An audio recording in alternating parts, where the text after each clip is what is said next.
Well, Leanne, thank you so much for being here with me on the Entrepreneurial Success Podcast. I'm really excited to have you here because today we're going to talk the big thing that everybody always questions, and that's sales. Before we get started, why don't you just introduce yourself and tell us a little bit about what you do? Okay, thank you. My name's Leanne and I run Sandler Training here in Berkshire. And at its simplest, what we do is we help businesses improve sales. And whether that's a solo entrepreneur or whether that's a huge corporation, and anything in between, basically. So anything that's related to sales, whether that's existing customers, attaining new business, anything like that, that's kind of what I look for. And I look to mentor people, coach, and do training as well. That's amazing. And I know the first conversation you and I originally had, I got so excited because there's just so much that you can learn about selling, but it always comes back to one entity, and it's about the authenticity and also about your confidence that you bring forth when you make the sale.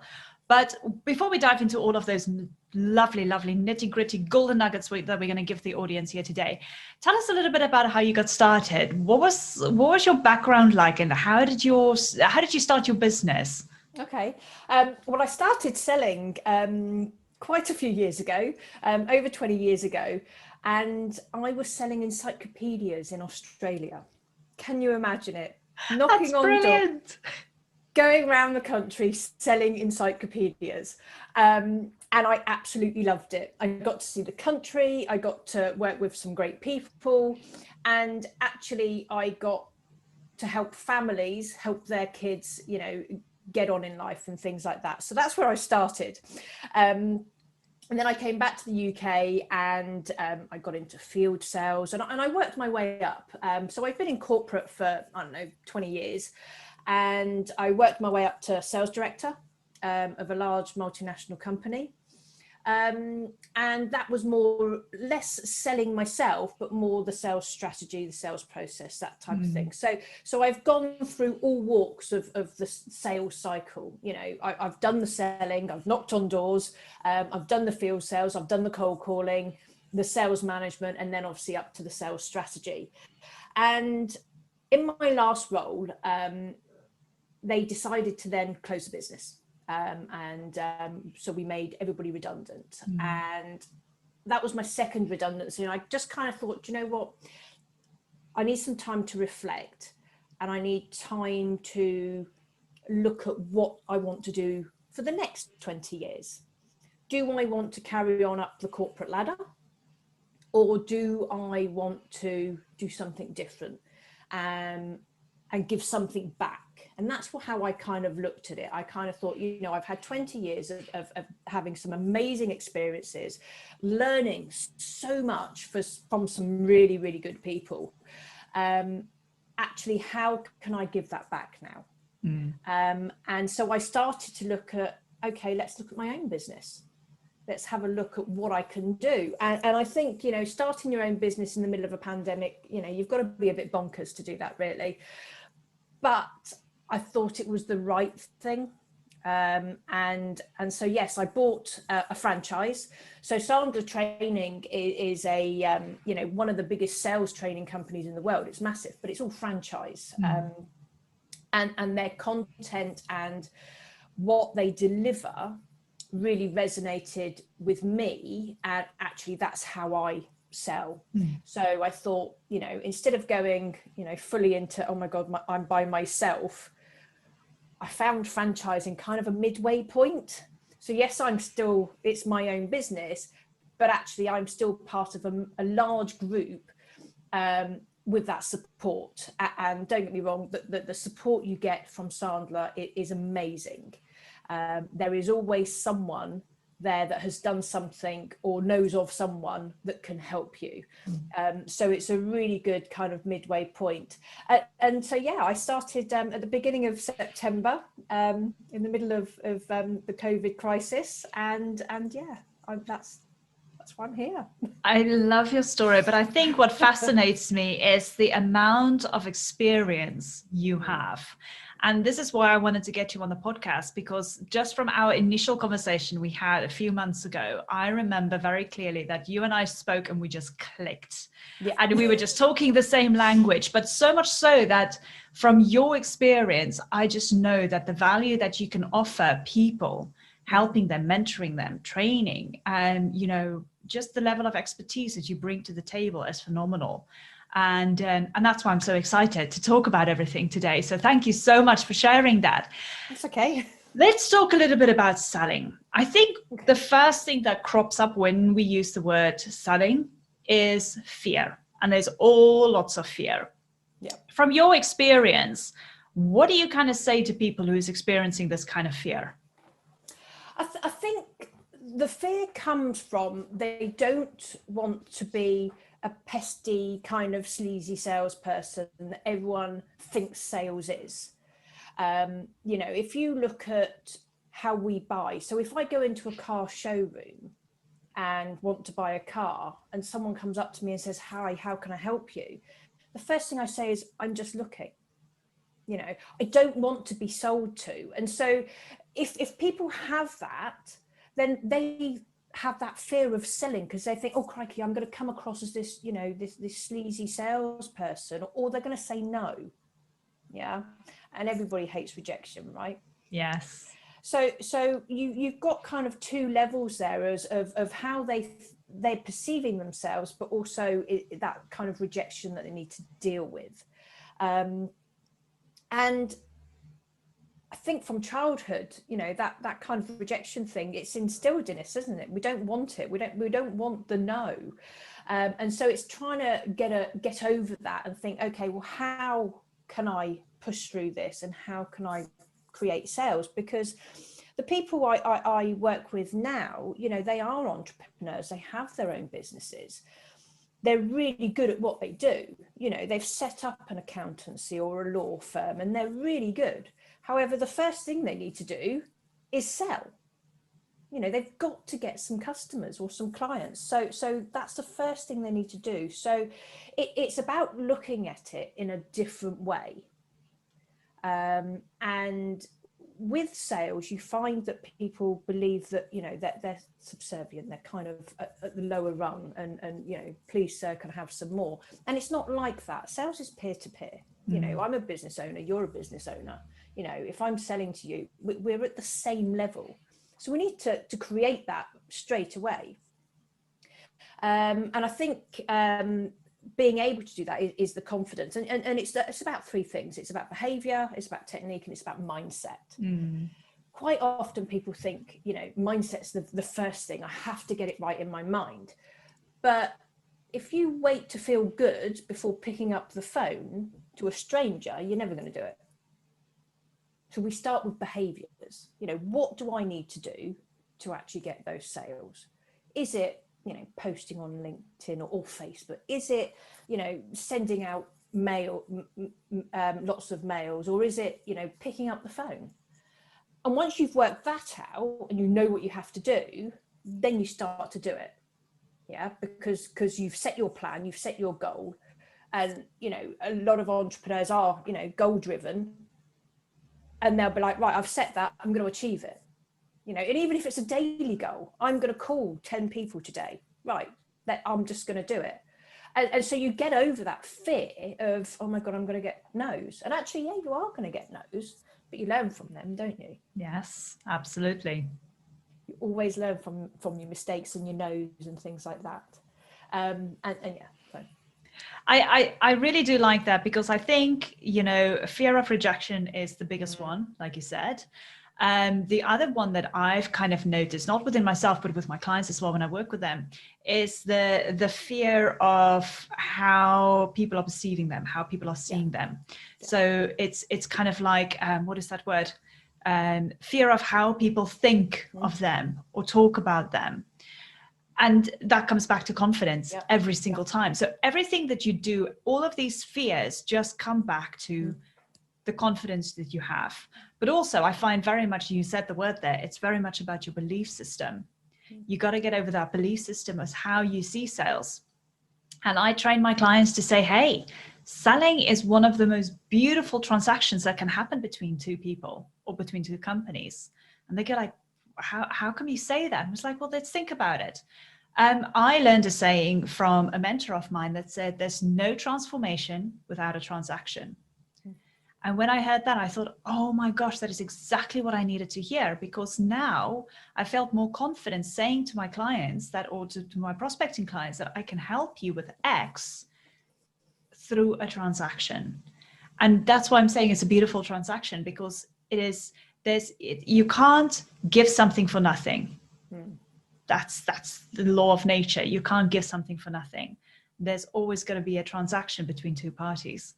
And I love how you're saying that. Yeah, fear of rejection, big one. How many times did you get a no in the past? Absolutely. But if you look at it on the other foot, when I talk about behaviors, I say, right, if you're going to say, I'm going to make 20 calls a day, then do it. But you may not speak to 20 people because you can't control that. You cannot control whether they answer the phone or whether they're in a meeting or whether they're on holiday. What you can control is that you dial 20 numbers. Yeah. So it's about looking at what's in that kind of control circle you've got. You can control how many numbers you dial, and that's all you need to do. And when you speak to people on the phone, you don't know what's going on right there and then. They might have just had, coffee spilt on them. They might have just been told that they haven't hit their quarter target and they've got to go and see their sales manager.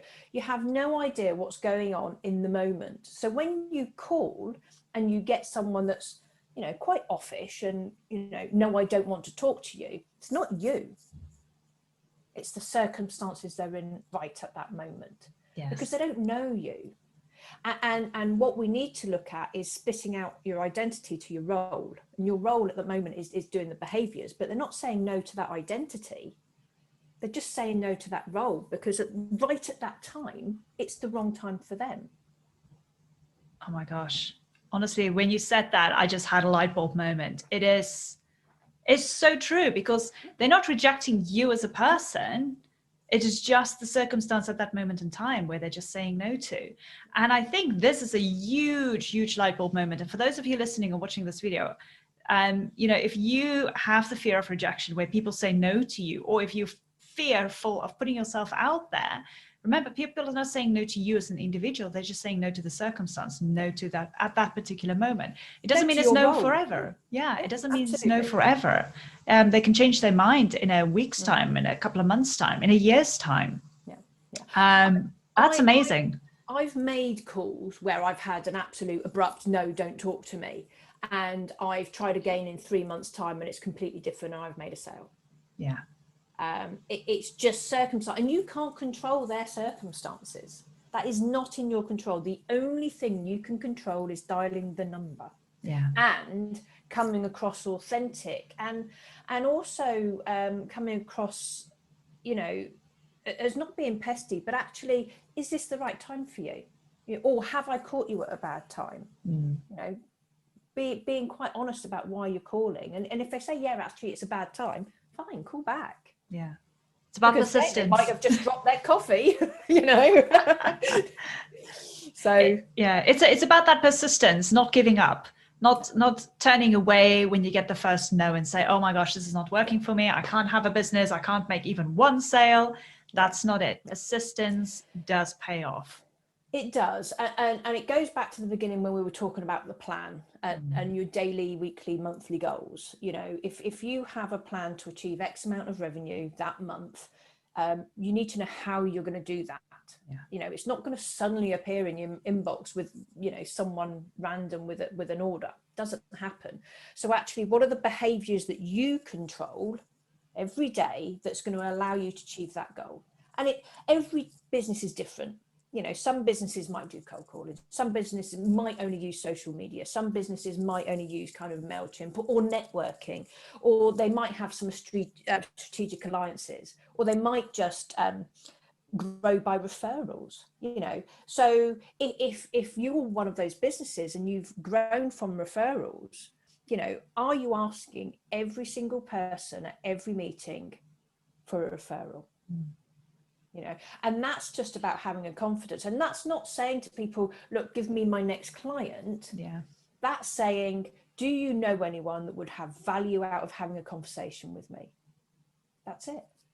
Yeah. And if you come across as that, you know, that's easy for someone to say. If someone's saying, oh, do you have a referral for me? Some people think, oh, you know, I don't want to ask them that.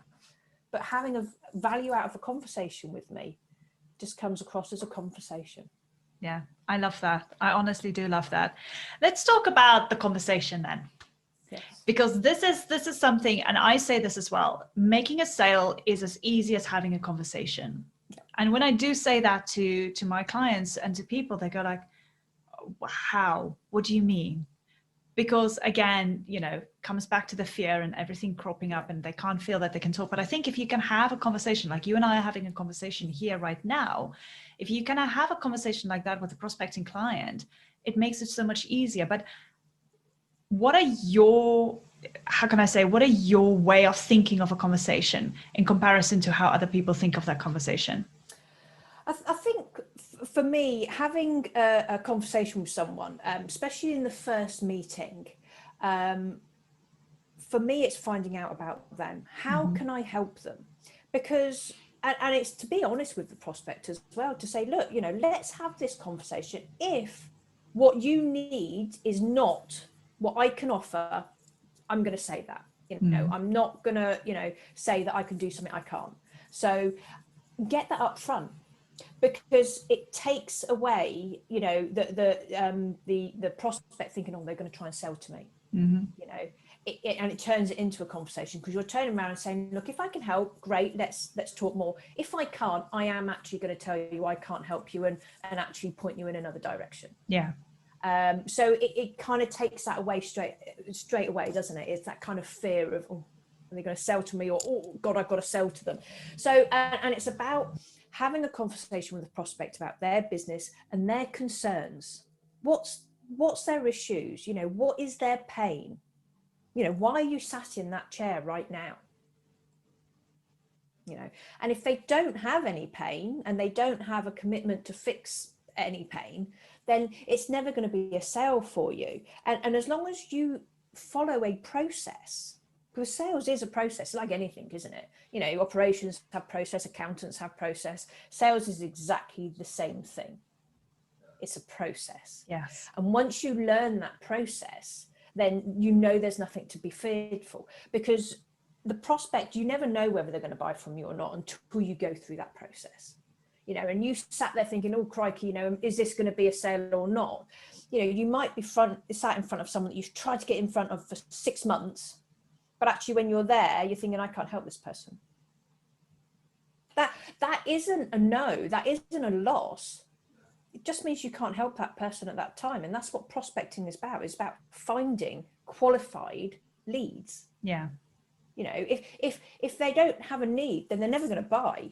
If they don't have a budget, they're never going to buy. So let's get through that qualifying process, and then you can talk to qualified leads rather than, you know, ones that are never going to buy from you anyway.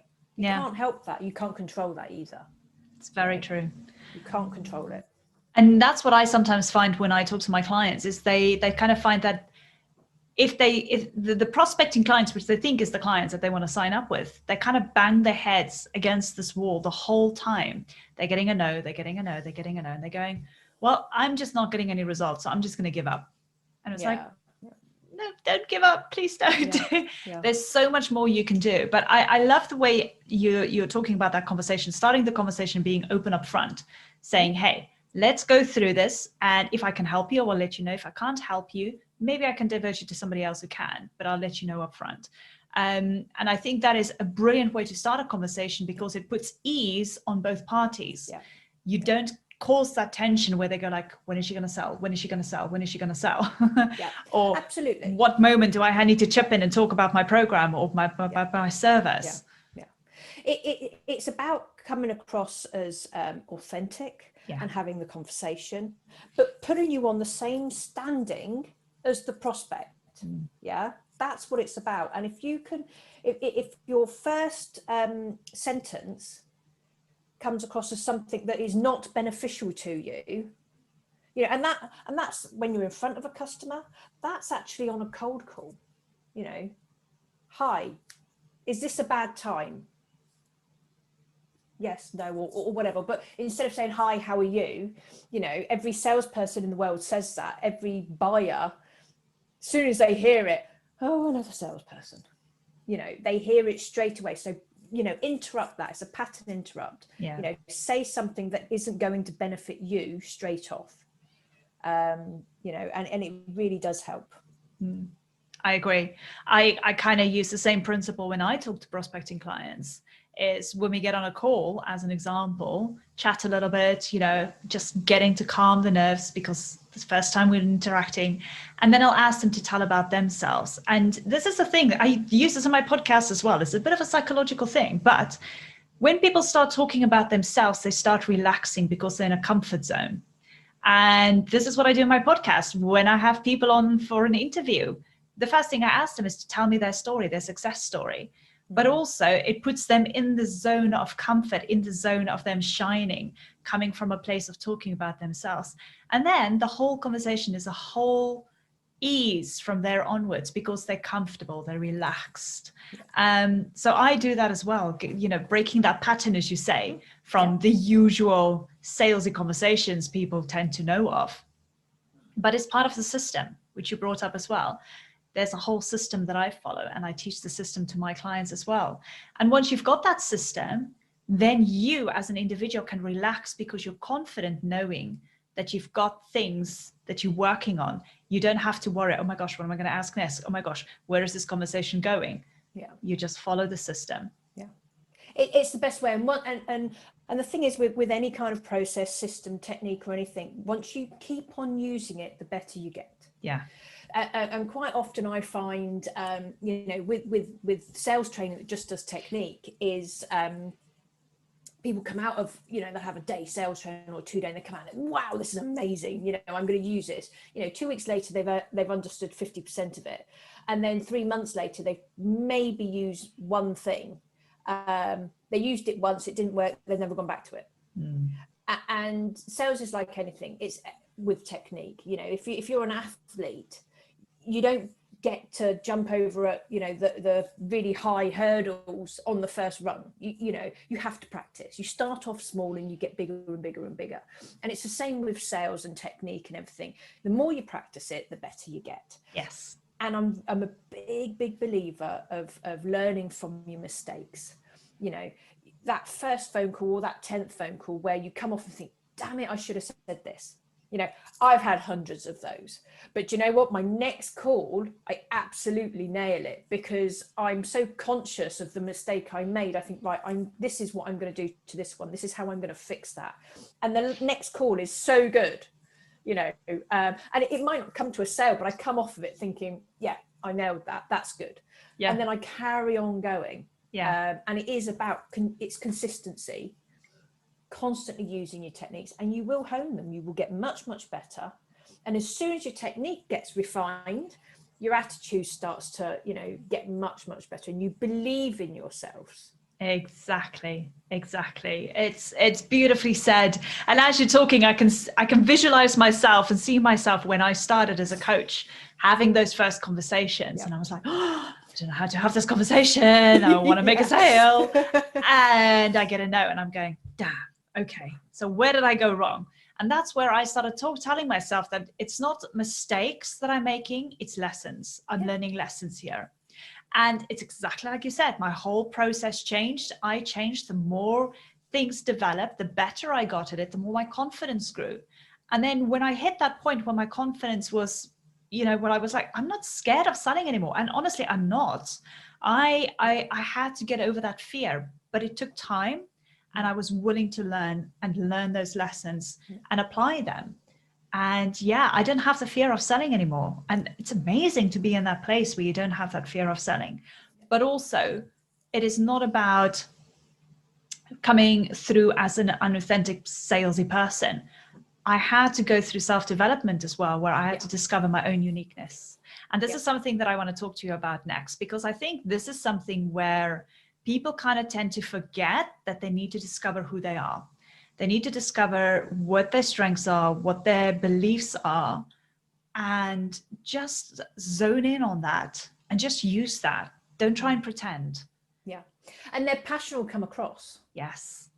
As well.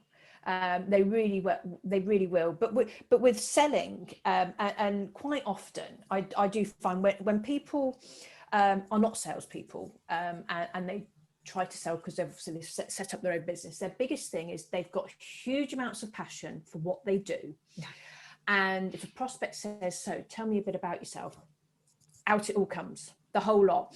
And that's great. However, what we need to look at is, why is that prospect sat there? Why are they sat there? And it might be one little thing that they've got an issue with and they need your help with. But if you just kind of, we call it you turn up and throw up, basically. but that's kind of what people do. They're so excited, they're so passionate about their product, and they come out there thinking, why didn't they buy? This stuff is fantastic. Well, they didn't have a need for 90% of it. It was just one thing. So I totally understand why people want to get in there and be passionate about their product. But the biggest thing salespeople can do, yes, active listening. Yes. And it's the hardest thing, especially for certain, types. I mean, we do a lot of disc. And I'm a high I, so I like to talk, as you can probably tell. And so the hardest thing for me is to go into a prospect and shut up. It's really, really tough, but I have to, because actually I'm not there for me, I'm there for them. I'm there to fix their problem. And if I don't listen, I'm never going to find out what that problem is. Yeah. So that's the biggest thing. Active listening, and use your ears and not your mouth. I know. I always used to say, we get taught to talk, but not to listen. Yeah. And I think that's our biggest downfall as human beings, because once we really get taught from a young age to listen, and this is not your mum going, listen to me now. Yeah. This is honestly listening with your heart, listening with intent, which is a big word. If you listen with intent, you can honestly discover so much about that person, and you can make a sale so much easier, because now you're in a position to help that person. And again, when I say talking about a sale, I'm talking about a beautiful transaction where both parties are equally involved and having both an amazing opportunity in order to discover more on both sides to help each other. It has to be a win-win situation. Yeah. A win-lose, there'll never be a customer again. If you come out of there thinking, I stuck it to them and I got them to pay, 20% more or whatever, that client won't come back, because it's a win-lose. Yeah. Sales has got to be a win-win situation. Yeah. Both parties have to come out of that winners. And that will create such a, much better relationship that can go on towards the future. And exactly. Not just that one transactional one. Exactly. So you gotta think about it as long term. Whenever you make a sale, it is not just about there and then making the sale. You got to think about the long term aspect, because this could be an amazing client, a recurring client coming back again and again and again. And not just that, but that client is going to give you an amazing review, number one, but also now that you've helped them and now that you've established that relationship with them, they're going to give you great referrals. They're going to refer other people to you. And that's where the word of mouth spreads. So you've got to think of any sale as a long-term thing. Even if you don't make a sale right there and then, fear of rejection, people saying no, think long-term. The circumstance might not have been right for that person. They didn't say no to the identity, which I think is so cool that you said that. It is just the circumstance. But long-term, that person will come back to you if you're being persistent in a nice way, not pushy. Yeah, absolutely. And when we look at referrals, I know you mentioned that a minute ago, 20% of people will automatically just give referrals without even being asked. They'll just give them. I'm one of these people. I'll refer every man and his dog. There's 20% of people that just won't. They will not do a referral, even if you ask them, even if it's your best buddy, and it's just not their nature, which is fine. But 60% of people will give a referral if you ask them. And what we need to do is ask. So, you know, for example, if you've been in that prospect meeting and it's a no, I would finish it with, look, you know, we've closed this off, totally understand that this isn't right for you at the moment. Do you know anyone that would have value out of having a conversation with me? Ask the referral, even if they said no, because straight away you've turned around and said, right, I understand, you've said no, I accept that. You know, so the pressure's off them straight away. You know, the prospect's thinking, okay, they've listened and they're not going to try and sell to me again. But then what you're saying to them, actually, do you know anyone else? Now that I've told you a bit about my service and what I can do, do you know anyone that might benefit from it or having a conversation? And they're much more inclined to give you someone. Don't get me wrong, not everyone is going to give you a referral, but you don't know if you don't ask. Exactly. Because also at that point then is they have been talking so much about themselves that they're in a different zone. They're in a, you know, circling in a different energy kind of place, almost, if that's what you want to call it. But if you ask them that question, they're going to go like, oh, now all of a sudden you're kind of like pulling them out of that zone where they go into another part of their brain where they go like, ooh, that's a good question. And their brain starts searching for the answer. So yes, they might come up with one or two names, or they might say, actually, you know what, I'll think about that and I'll see if I come in contact with anybody, I'll let you know.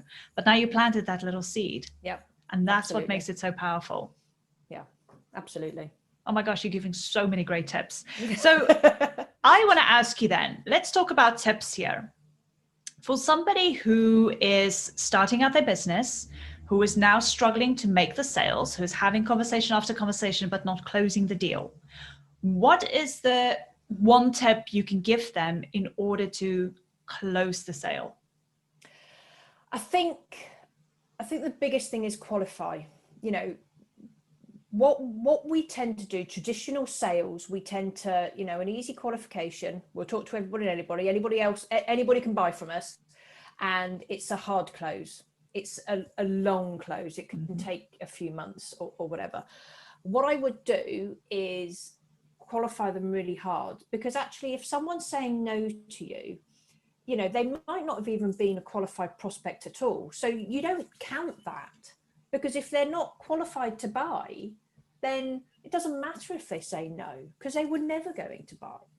So I would always say qualify hard, and that's finding out their pain, finding out their budget, and finding out their decision-making process. And if those things lead to a sale, then that's a qualified prospect and it's a much easier close. If they don't qualify, then it doesn't matter if it's a no. You know, and I think that's the biggest thing for people. They'll look and think, oh, I've spoken to 10 people today and they've all said no. Oh my God, you know, I'm a terrible salesperson.